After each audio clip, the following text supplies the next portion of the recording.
además a Centro Sefarat Israel. Y en esta ocasión, en esta velada, con motivo del 80 aniversario de la liberación del campo de exterminio de Auschwitz-Birkenau, como saben, será en enero de 2025, pues Centro Sefarat Israel presentará esta iniciativa del Comité de Conmemoración del Holocausto en el Caribe y ofreceremos una charla, ofrecerán los ponentes una charla, y estos ponentes son Maylin Cordero Martínez, secretaria del comité, y Nemiti, no sé si lo pronuncia bien, coordinador del comité. Los conferenciantes, además de profundizarán en autores clave de la memoria de la Shoah, como Eddie De Wint, Primo Levi, Ansel Slot, Niklas Nisley, Ota Kraus, Joseph Wolf, Chaim Guri, Yehiel Gur, Elie Wiesel o Indri Kertzes, Tadeusz Borowski también o Jacob Kuhn. Estos autores fueron en su mayoría prisioneros y supervivientes de campos de concentración o de exterminio, y durante esta conferencia se mostrará, hemos podido ver algunos libros, primeras ediciones maravillosas, sorprendentes, de estos autores. Y las obras ofrecen una visión profunda y conmovedora de las experiencias vividas en los campos y el impacto perdurable de la Shoah. Sin más, muchas gracias. Muchas gracias. Me gustaría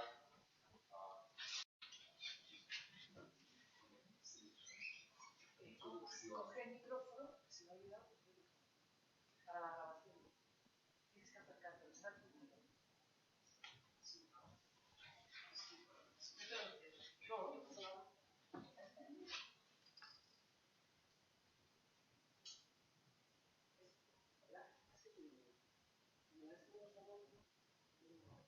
Samuel.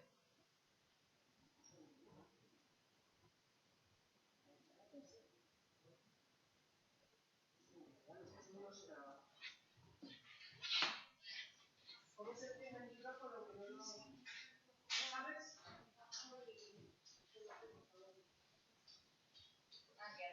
Sí. No. Ahora. Habla. Ok. Ahora está bien. Vale.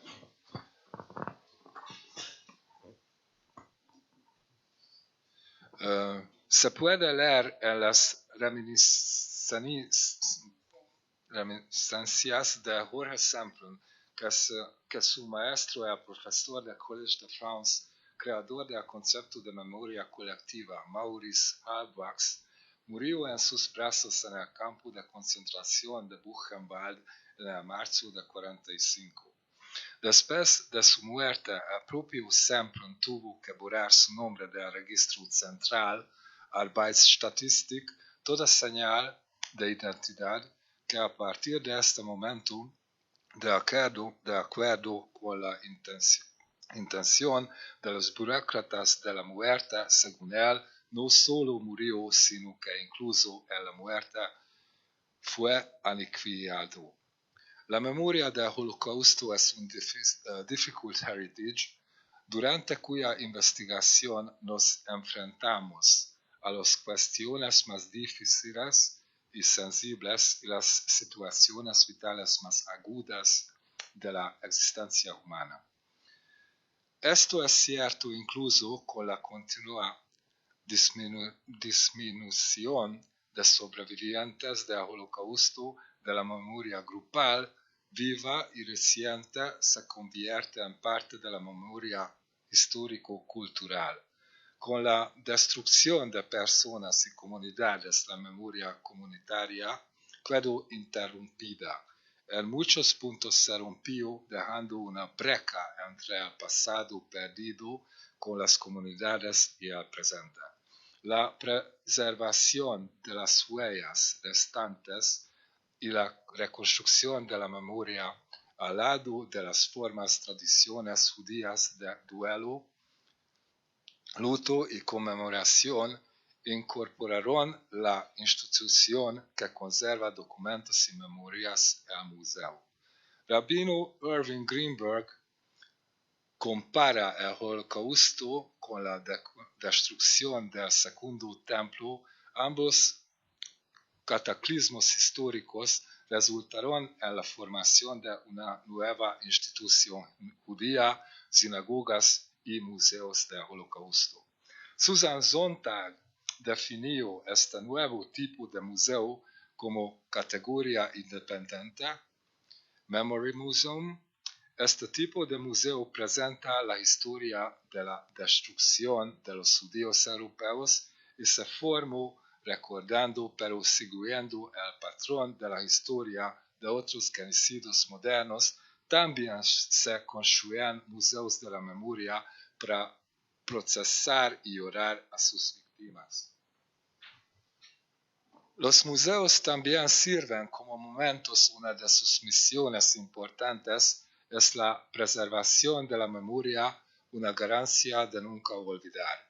Al mismo tiempo, con la presentación del museo, la historia del Holocausto se pasa de la memoria grupal a la historia acompañada de un discurso científico y crítico, la cual, por un lado, puede desvanecerse o sustituirse la memoria del grupo. Por otro lado, eleva el Holocausto al área de los debates ideológicos históricos, lo que en muchos casos es contrario a ello con la memoria representada por las víctimas. Sin embargo, la memoria museística del Holocausto no se limita a la exposición de acontecimientos trágicos, introduciendo e integrando la función de museo de la memoria en los diversos museos en el sistema institucional. La incorporación de la memoria del Holocausto al marco histórico-cultural en el canon de la memoria, las demandas recurrentes de exposiciones estimulan el trabajo de los museos. Un ejemplo de este es el Comité Conmemorativo del Holocausto en el Caribe, exposición itinerante que presenta la memoria del Holocausto a través de 3 obras literarias de 12 autores. La exposición crea así la ilusión de mirar hacia el pasado, inicia al visitante en hacer un cuasi testigo, también formula el concepto de una nueva práctica historiográfica. Okay, muchísimas gracias. Y ahora doy la palabra para Mayrin y van a escuchar un resumen qué tal las investigaciones y la representación del Holocausto. Y permitan, por favor, para mí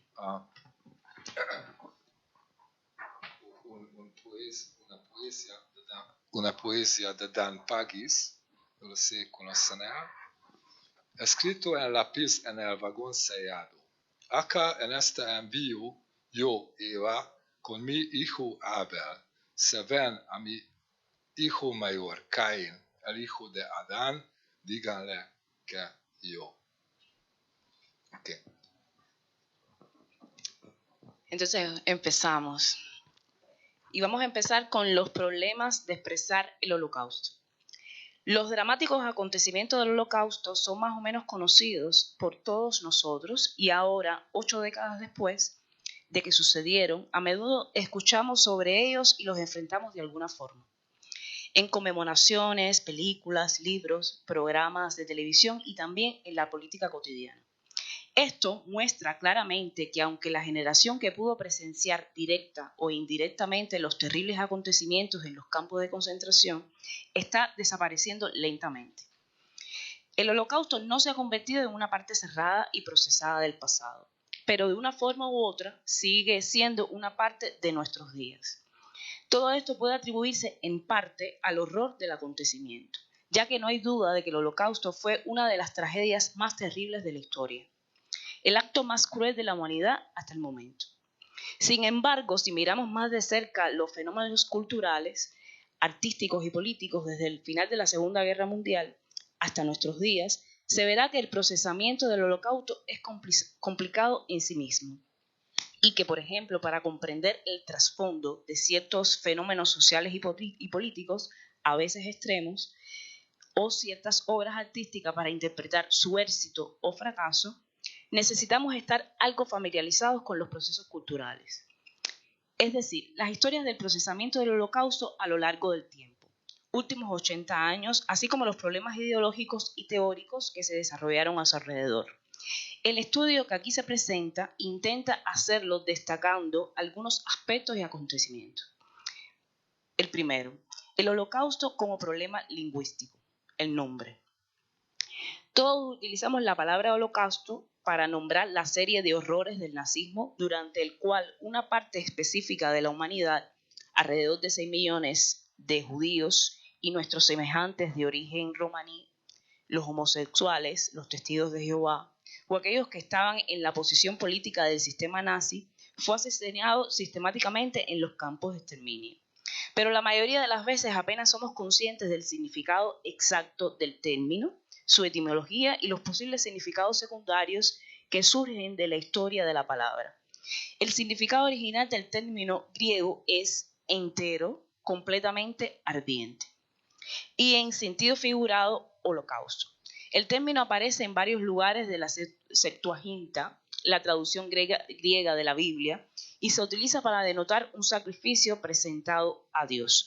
Todo esto puede ser importante porque el nombre está inevitablemente asociado a una connotación religiosa, a un significado religioso e incluso en la mayoría de los idiomas a algo extranjero, ya que el evento no se denota con la palabra original propia del idioma, sino como un concepto internacional. El uso de la palabra originalmente se refería a la singularidad y extranjería histórica del censo que tuvo lugar en la Segunda Guerra Mundial. Pero luego se convirtió en un nombre común y luego adquirió un significado más universal. Un buen ejemplo de esto es el término holocausto armenio, holocausto nuclear o ecolocausto. El nombre sí se fue difundiendo gradualmente y una serie de televisión estadounidense, Holocausto, emitida en 1978, jugó un papel importante en su toma de conciencia pública. Otro nombre común, aunque menos utilizado para los eventos, es Shoah, que proviene de la palabra hebrea ha-Shoah, que significa desastre, calamidad, peligro. Por supuesto, este término tampoco está libre de connotaciones bíblicas, porque en la versión original hebrea de las Sagradas Escrituras se encuentra con mayor frecuencia en lugares donde Dios, generalmente como castigo por el pecado, aflige a su pueblo elegido con algún tipo de plaga. Esto está en Isaías 6.11, 10.3, 47.11, Sofonías 1.15. En algunos idiomas, por ejemplo en húngaro, incluso aparece el nombre emergencia o la palabra Churban en lengua yiddish. Pero a veces incluso podemos encontrarnos con el término original nazi, solución final, Englosum, que los historiadores utilizan con más frecuencia para denotar la política racial de la era nazi. Como se puede ver, la terminología en sí, el nombre, la palabra holocausto en sí misma también representa un problema lingüístico, ya que ninguno de los nombres es realmente apropiado. Incluso los dos primeros tienen básicamente significados secundarios, extranjeros y religiosos. Hasta entonces, las palabras emergencia o churban no podían establecerse en el idioma porque eran abiertas. También se utiliza una denominación sinédoca Auschwitz como emblema de los acontecimientos. El mayor complejo de campos de exterminio a menudo se refiere al holocausto en su conjunto. Y ahí vamos a la segunda.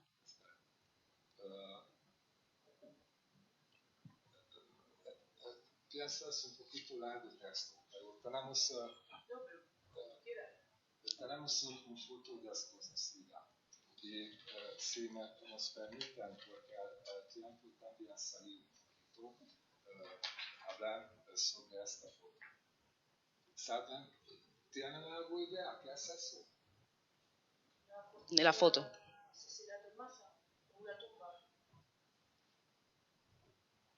Ok. ¿No?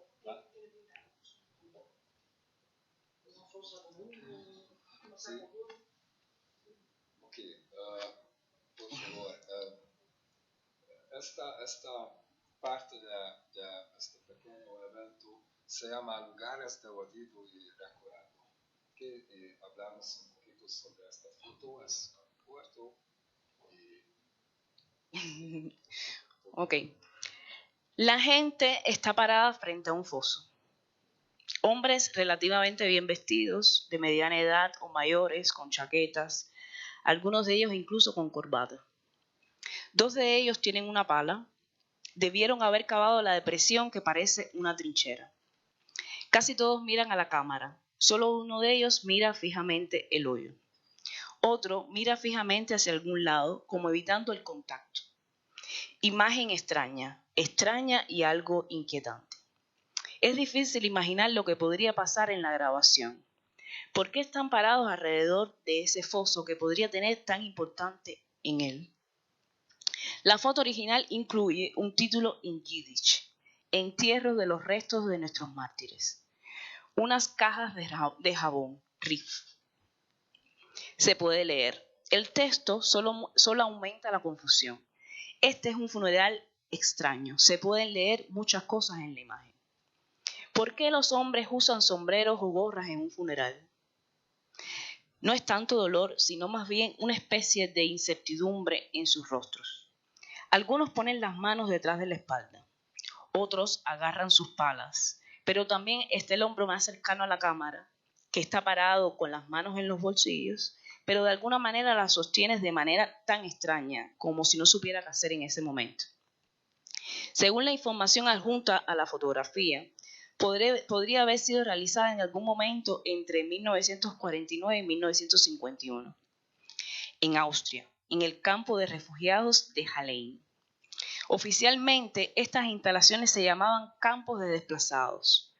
Basado en el término persona desplazada, fueron creados después de la guerra y sirvieron principalmente como alojamiento temporal para antiguos residentes de campos, personas perseguidas y refugiados. Según la información adjunta a la imagen, la grabación era originalmente propiedad de Eva Gans, quien nació como Eva Weins en 1939 en Budapest, Hungría. En los años siguientes, la niña y su familia atravesaron adversidades entonces naturales. Su padre tuvo que trabajar en 1944. La niña fue llevada a Sorna, una ciudad rural, para vivir con sus abuelos, y poco antes de la deportación de los judíos de Sorna, regresó a Budapest con la ayuda de una mujer cristiana. Utilizaron documentos falsos, se escondieron en sótanos y finalmente sobrevivieron a la guerra. Pero no todos. Los abuelos fueron ejecutados en una cámara de gas. El padre perdió una vida en abril de 1945 durante la marcha de la muerte de Mauthausen. La madre de Eva se volvió a casar. Luego, en 1949, todos emigraron y terminaron en Hallein, donde su padrastro Eliezer Friedman ocupó un puesto directivo. La familia viajó a Canadá en 1951, tras lo cual Eva se instaló en Nueva York y se casó con su marido. Eva Gans poseía decenas de fotografías de la época, muchas de las cuales, además de los familiares, representan la vida cotidiana en el campo de refugiados de Hallein. Las fotografías de grupo muestran a mujeres con sus hijos en brazos, hombres en un taller de tapicería, niños y niñas que van de viaje a la cercana mina de sal. Los residentes del campo celebran la independencia de Israel y entre ellos está la foto de arriba, el entierro de jabón. No sabemos exactamente quién está en él, pero por supuesto conocemos lo que está en juego en este rito y la leyenda asociada.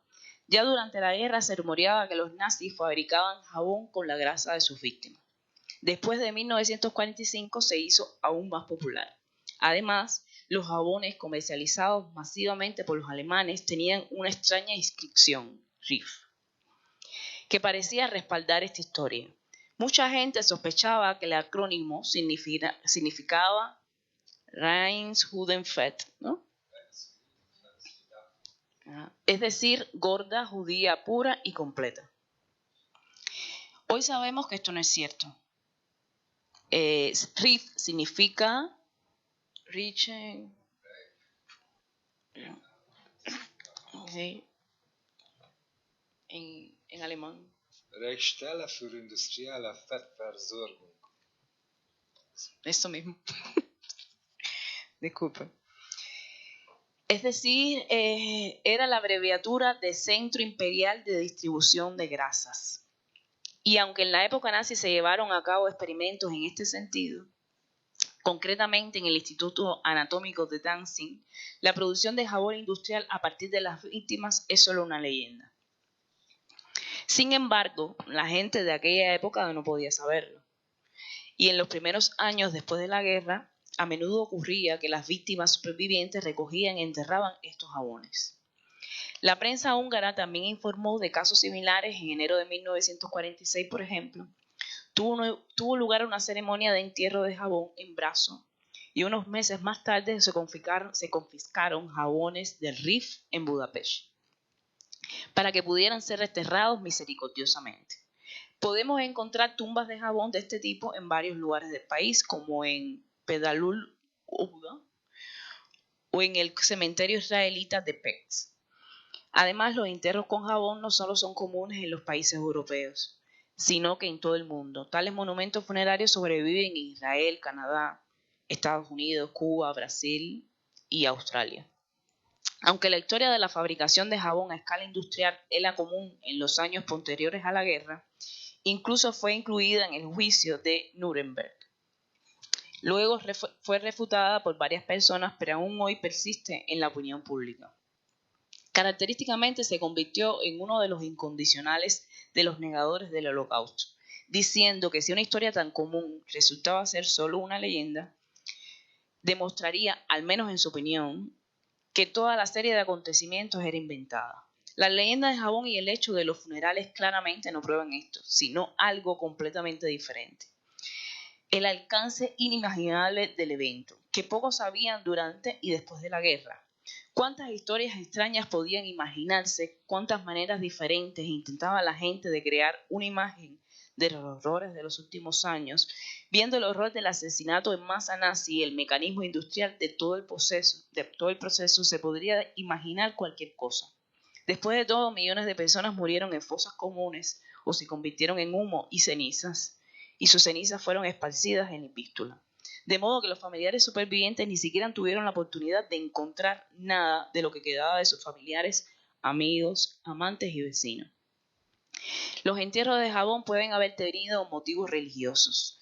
Se puede haber hablado de guardar la ley judía de misericordia para los muertos. A veces se convertía en un acontecimiento que con una perspectiva más amplia podía transmitir un mensaje sionista, o el nuevo país democrático en cuestión también podía enfatizar la importancia de abordar el pasado y castigar a los perpetradores.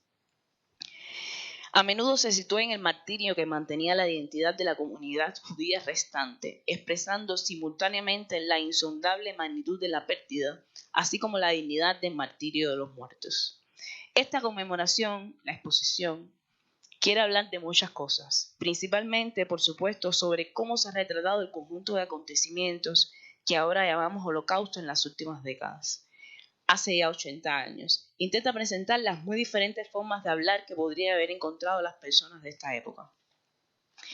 El tema principal de la exposición es la carencia. La carencia que ha manifestado de muchas maneras en los últimos 80 años. La falta de personas que alguna vez estuvieron vivas y luego fueron arrastradas muertas en la guerra, enviadas a campos de concentración y asesinadas allí. La carencia que persiste en los madereros estatales que regresan a sus hogares y quieren recuperar a sus padres, hermanos, apartamentos, propiedades y su vida anterior.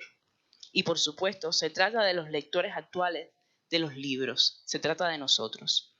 El entierro de jabón que aparece en la imagen puede estar relacionado con esta conmemoración de muchas maneras. Algunas personas intentan dar los ritos finales a sus semejantes muertos, es decir, a lo que al menos creen que queda dentro de ellos. Un artículo de utilidad. Quizás sea precisamente esta confusión la que se puede ver en los rostros de los hombres y que no debería haber sido así. No debería ser así. Ni para destrucción, ni para entierro, ni para conmemoración. Eso sí, ya sabemos lo que ellos no. Las telenovelas nunca fueron personas. Para nosotros, el rito ya nos recuerda a los muertos. sino que simboliza la memoria de los muertos. Y cuando los recordamos, a menudo no recordamos a las víctimas individuales, a las personas, pero a través de ellos vemos algo en él del pasado, que no siempre ellos, sino algo del pasado que es importante desde el punto de vista del presente. Las tumbas de Jabón fueron poco a poco olvidadas y hoy en día a menudo ni siquiera aparecen en las guías turísticas. Los jabones probablemente fueron arrastrados por la lluvia y probablemente no habría nada en su lugar. No se convirtieron en lugares de recuerdo, de hecho se convirtieron en lugares de olvido. Ya ni siquiera hablamos de ellos porque los negadores del Holocausto utilizan la leyenda para promover su propia visión distorsionada del mundo. Sin embargo, significan mucho. Tal vez el entierro con jabón sea una de las imágenes más dolorosas del Holocausto. Recordar a alguien que no tiene nombre, ni rostro, ni idea de quién fue, cómo vivió y exactamente cómo murió.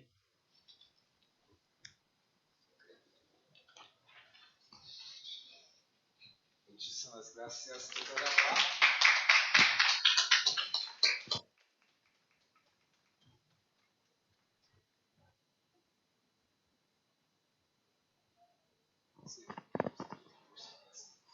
Sí, hola. Muchísimas gracias tanto por la visita guiada a los libros maravillosos de primeras ediciones que nos has presentado, que me parecen únicos, y las historias que hay detrás de cada uno, y también por esta iniciativa. Me pregunto, esta iniciativa que vais a llevar a cabo, de museo, ¿no?, que queréis inaugurar en Cuba, quiero saber cómo puede ser recibido allí, qué sabe la población, cuál es el enfoque que queréis darle a ese museo. ¿Va a haber fotografías? ¿Va a haber primeras ediciones? ¿Va a ser educativo para los estudiantes?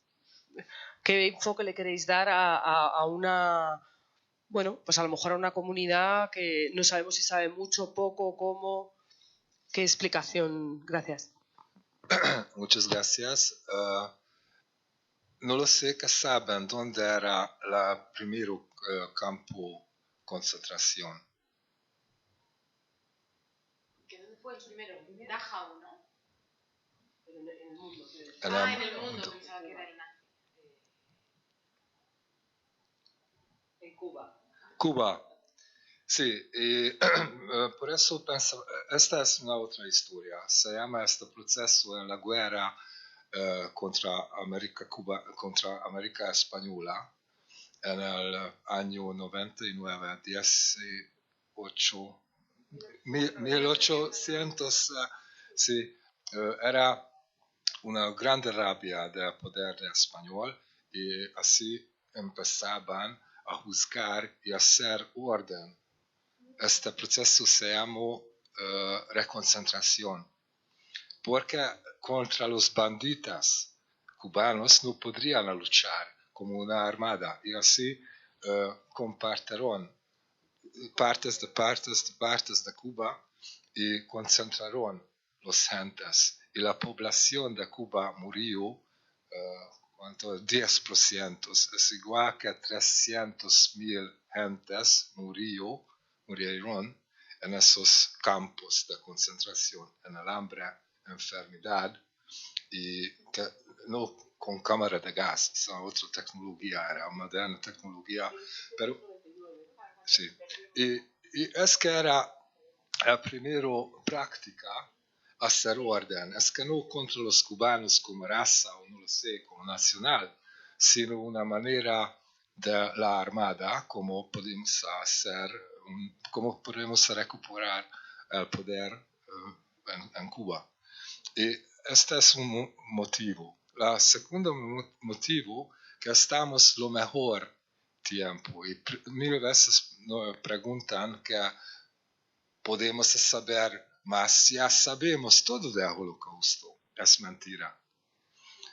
Estamos en un momento súper importante, como Jan Assmann tenía una teoría que cada 80 años cambia la memoria. Digo un ejemplo. la sobreviviente del holocausto era mi abuela. Y es depende que hablo o si caigo sobre este tema.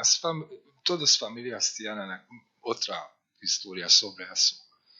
Y mi abuela podría enseñar, mi madre, y es que se llama memoria comunicativa. Cuando comunicamos, pero para nosotros, la tercera generación, no tengo abuela, murió.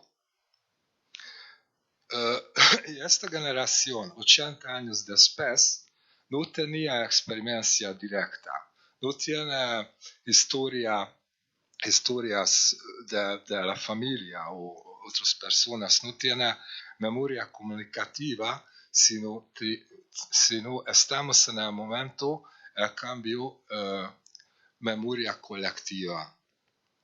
Cuando es cambio. ¿Y qué da? Los libros, películas, fotos, documentos. Y para nosotros, la generación judía, la trauma. Nosotros no tenemos ya abuelos, ¿ok? Pero traemos a ver la trauma y generalmente queda para esta memoria, por ejemplo, los libros. Y esos son los lugares. Un libro puede ser un lugar para recordar. Y esta tumba es para olvidar, porque era una leyenda. Por supuesto, sabemos sobre eso. Pero realmente que queda, esos son, por ejemplo, los libros, los testigos. ¿Ok? Y como este texto podrían escuchar qué significaba para esas gentes. Pero nosotros casi olvidábamos ya que era una tumba. Tenía una pregunta de ustedes, ¿qué es eso? Un vago, foso, no lo sé. Okay. Y por eso queríamos fundar también, no es un museo específico, sino un lugar de la memoria, donde podemos ocuparse y con los libros. Ve por favor a leer este libro si tienes tiempo y tienes ganas o no lo sé. Si tú tienes interés, luego vamos a hablar sobre eso, ¿ok? Y así puedes tomar este libro, puedes saber sobre esos testigos, qué pasó, porque hay antisemitismo hasta ahora y el holocausto no financiado en cámara de gas y la liberación de Auschwitz. Tenemos que deberíamos recordar, y por eso este museo, este lugar de recuerdo en América Latina, tiene una pequeña misión que recordamos diferentemente porque las víctimas no viven en Europa más, y hay lugares donde pasó. ¿Okay? Más o menos esa la respuesta corta. Bueno, lo primero, muchas gracias a los dos por la presentación, por enseñarnos los libros, muy interesante todo, y muchas gracias por esta iniciativa. Yo quería preguntaros cómo está actualmente el antisemitismo en el Caribe, porque aquí en España está siendo horroroso actualmente. Lo que has comentado tú del lenguaje, por ejemplo, aquí todo es holocausto, todos los que no están de acuerdo contigo son unos nazis, y todas las críticas a Israel respecto de la guerra de Gaza me parecen legítimas siempre y cuando no digas que los judíos son unos nazis, y se está diciendo todo el rato en España. Y legitimado, por desgracia, desde ciertas partes del gobierno, alguna ministra como Sira Rego, ¿no? Entonces, ¿cómo está el tema de antisemitismo ahí en el Caribe? Gracias. Muchas gracias. Esta pregunta un poquito quema en este momento, y bastante quema. Y solamente una frase sobre eso que dije anterior. Por ejemplo, ahora, lamentablemente, compartir el luto de Valencia en España, pasa la misma trauma, una tragedia, una catástrofe, ¿ok? Y van a recordar las generaciones. Por ejemplo, pasó con mi madre y fui chiquitico, pero vamos a recordar qué pasó, que en España también. El mundo no lo sé. Y quiero decir que ¿qué es la diferencia entre el holocausto, el Shoah y entre esta tragedia? Una tragedia puede sobrevivir. Auschwitz puede sobrevivir biológicamente, pero realmente no puede sobrevivir. Este es un montón de suicidios que no podrían vivir a ver normal. Biológicamente, ok. Fui musulmán, como en la película de Hitchcock. No lo sé, es que conocen a... Musulmán se llamaba no porque fuera musulmán, sino porque se le llamaba a los que eran muy esqueléticos ya en los campos de concentración, se llama musulmán. Musulmán, sí. Entonces parecía musulmán, pero son los que ya estaban cadavéricos, que eran puro hueso. Sí, muchas gracias. Sí. Es que significa que quiere a Dios voy a hacer. Igual que significa musulmán es igual que significa realmente yo hago que el Dios quiere, sin duda. Hablaban de los musulmanes, se referían Sí. a los que ya estaban muy delgaditos, que decían, este se ha abandonado ya a la muerte. ¿No?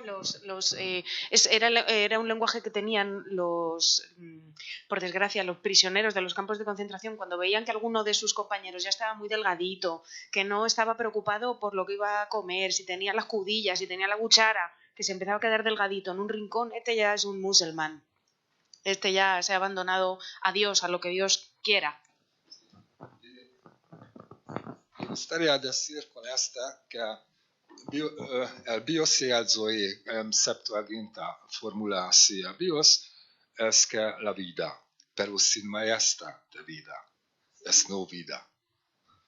Ok, el zoe es vivo con mi maestra. ¿Qué es maestra? ¿Cómo se? No. ¿Wissen Sie das auf Deutsch? Majestät. Majestuosidad. Sí, pero si pierdo mi majestuosidad, ok, vivo como un musulmán. Ok, y vivo biológicamente, pero realmente yo no vivo.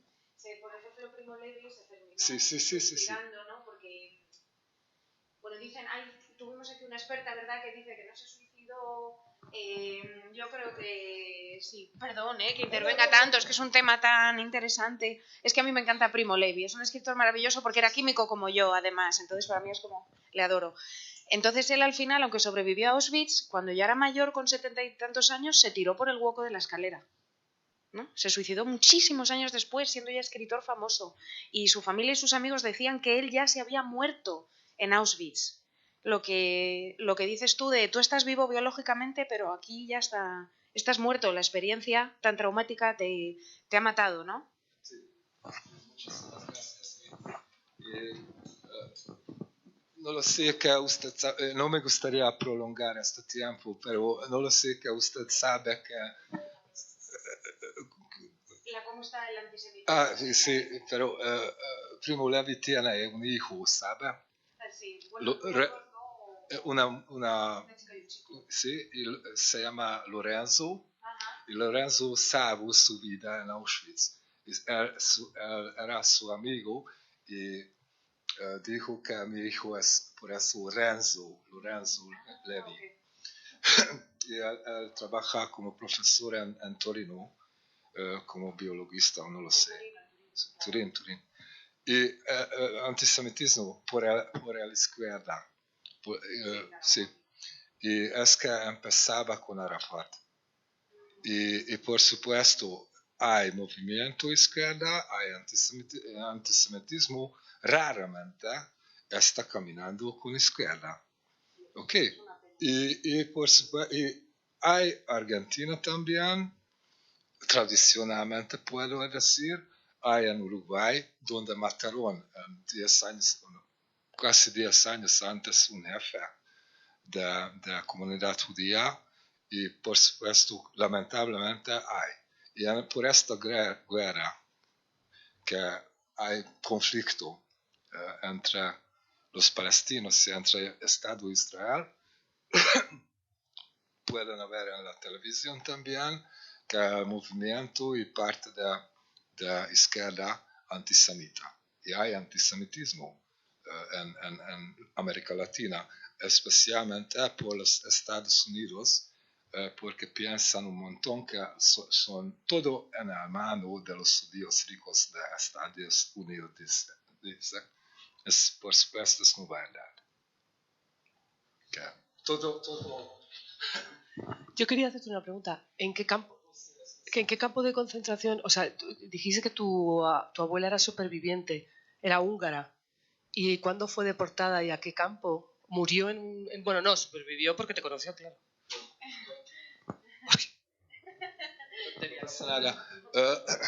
Sí, pero esta historia es un poquito diferente, porque donde nací yo, la segunda grande ciudad en Hungría ahora, se llama Debrecen, antes de D-Day, 2 días antes. ¿De la liberación?